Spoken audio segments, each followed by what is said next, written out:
कश्मीर के आतंकियों को बिहार से हथियार मिलने की सूचना के बाद बिहार पुलिस एक्शन में आ गई है। छपरा के जावेद नाम के युवक को पुलिस के द्वारा उठाए जाने की बात सामने आ रही है। युवक के परिवार का कहना है कि शादी वर्दी में आए 15 से 20 लोग उसे अपने साथ लेकर गए हैं। माना जा रहा है कि युवक को जम्मू कश्मीर से जुड़े मामलों में ही उठाया गया है। हिरासत के लिए एक युवक के परिवार का कहना है कि उसे फंसाया गया है। वो इंटर पास है और फौज में जाने की तैयारी कर रहा है। बताया जा रहा है कि जावेद ने ही कश्मीरी युवक मुश्ताक को 7 पिस्टल उपलब्ध कराई थी। कश्मीरी युवक ने ये पिस्टल आतंकी हिदायतुल्लाह तक पहुंचाई, जो कि पाकिस्तान के इशारे पर घाटी में खूनी वारदातों को अंजाम देता है। स्कूल में ही 11 वर्षीय छात्रा के साथ सामूहिक दुष्कर्म मामले में फैसला आ गया है। पटना सिविल कोर्ट ने अपर जिला एवं सत्र न्यायाधीश ने दोनों आरोपितों प्रिंसिपल अरविंद कुमार को फांसी और शिक्षक अभिषेक कुमार को आजीवन कारावास की सजा सुनाई है। महिला थाने में करीब 2.5 साल पहले दर्ज मामलों में अदालत ने फुलवारी शरीफ के रहने वाले प्रिंसिपल पर 1 लाख रुपए और शिक्षक पर 50,000 रुपए आर्थिक जुर्माना भी लगाया है। फैसले के बाद पीड़िता की मां ने कहा कि न्यायालय ने सुकून देने वाला फैसला सुनाया है। काराकाट थाना क्षेत्र के धनछुआ गांव में मंगलवार को सगे भाई ने अपने ही भाई को गोली मारकर घायल कर दिया। घायल युवक अजीत सिंह उसी गांव के बांके सिंह का पुत्र बताया जा रहा है। सूचना पाकर वहां पहुंची पुलिस ने जख्मी को इलाज के लिए स्थानीय लोगों के सहयोग से अस्पताल में भर्ती करवा दिया। बताया जा रहा है कि जख्मी के दौरान सीने में गोली लगी है और युवक की स्थिति गंभीर बनी हुई है। पुलिस घटना का कारण जमीनी विवाद बता रही है। सिवान जिले में एक शख्स ने अपनी पत्नी और 2 बेटियों को कुल्हाड़ी से काट डाला। इस हृदय विदारक हादसे में महिला की मौत हो गई, जबकि दोनों बच्चियों का सदर अस्पताल में इलाज हो रहा है। दिमाग को सन्न कर देने वाली ये घटना सिवान शहर से सटे मुफसिल थाना क्षेत्र के टडवा गांव की है। इस घटना की जानकारी मिलने के बाद पुलिस भी हैरान है। पुलिस पता लगाने में जुटी है कि शख्स ने ऐसा क्यों किया है। बेगूसराय में चोरी की वारदात में साथ नहीं देने पर चोरों के गिरोह ने 2 युवकों को अगवा कर लिया है। इसके बाद दोनों युवकों की जमकर पिटाई की गई। जब दोनों युवक पिटाई से बिल्कुल बेहोश हो गए तो उन्हें सड़क किनारे फेंक दिया गया। इनमें से एक युवक की अब मौत हो चुकी है, दूसरे युवक की हालत गंभीर बनी हुई है। पुलिस मामले की जांच में जुट गई है।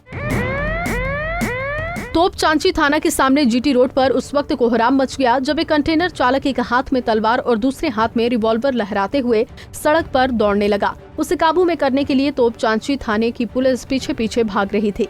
इस दौरान उसने एक बस को भी हाईजैक करने की कोशिश की, जिसकी वजह से जीटी रोड पर जाम लग गया। लोग इधर उधर भागने लगे। पुलिस ने बड़ी मुश्किल से राइफल के बल पर ड्राइवर को काबू में किया।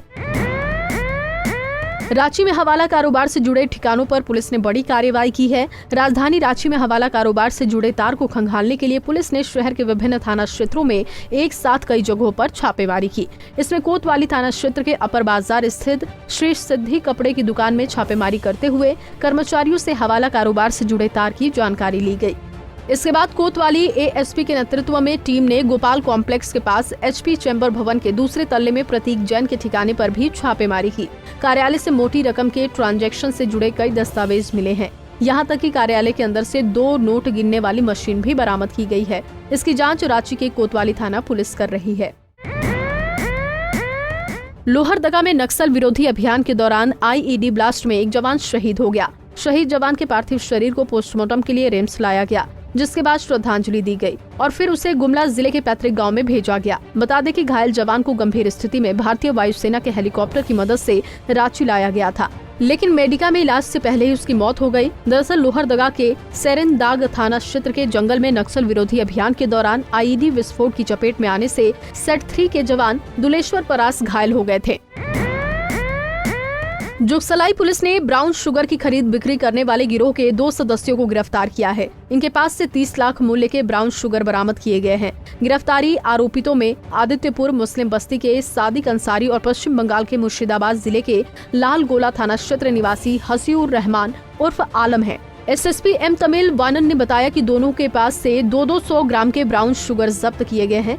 गोपनीय सूचना मिली थी कि जुगसलाई करीब Nawaz colony Kharkai railway bridge के पास ब्राउन शुगर की खरीद बिक्री करने वाले गिरोह के सदस्य सक्रिय हैं। त्वरित कार्रवाई करते हुए पुलिस ने धंधे से जुड़े लोगों को गिरफ्तार कर लिया।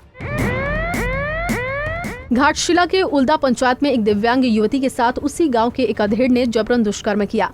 परिजन ने घटना की लिखित शिकायत गालूडीह थाना में आरोपित लाल मोहन महतो के खिलाफ की है। इसके बाद पुलिस ने मौके पर पहुंचकर परिजनों से मामले की जानकारी ली और उसके बाद आरोपित की खोज करते हुए गांव में ही एक ईंट भट्ठा के पास उसे गिरफ्तार कर लिया। सख्ती बरतने के बाद आरोपित ने दुष्कर्म करने की बात स्वीकार कर ली है। दूसरी ओर पुलिस ने युवती को मेडिकल जांच के लिए घाटशिला अनुमंडल अस्पताल भेज दिया है।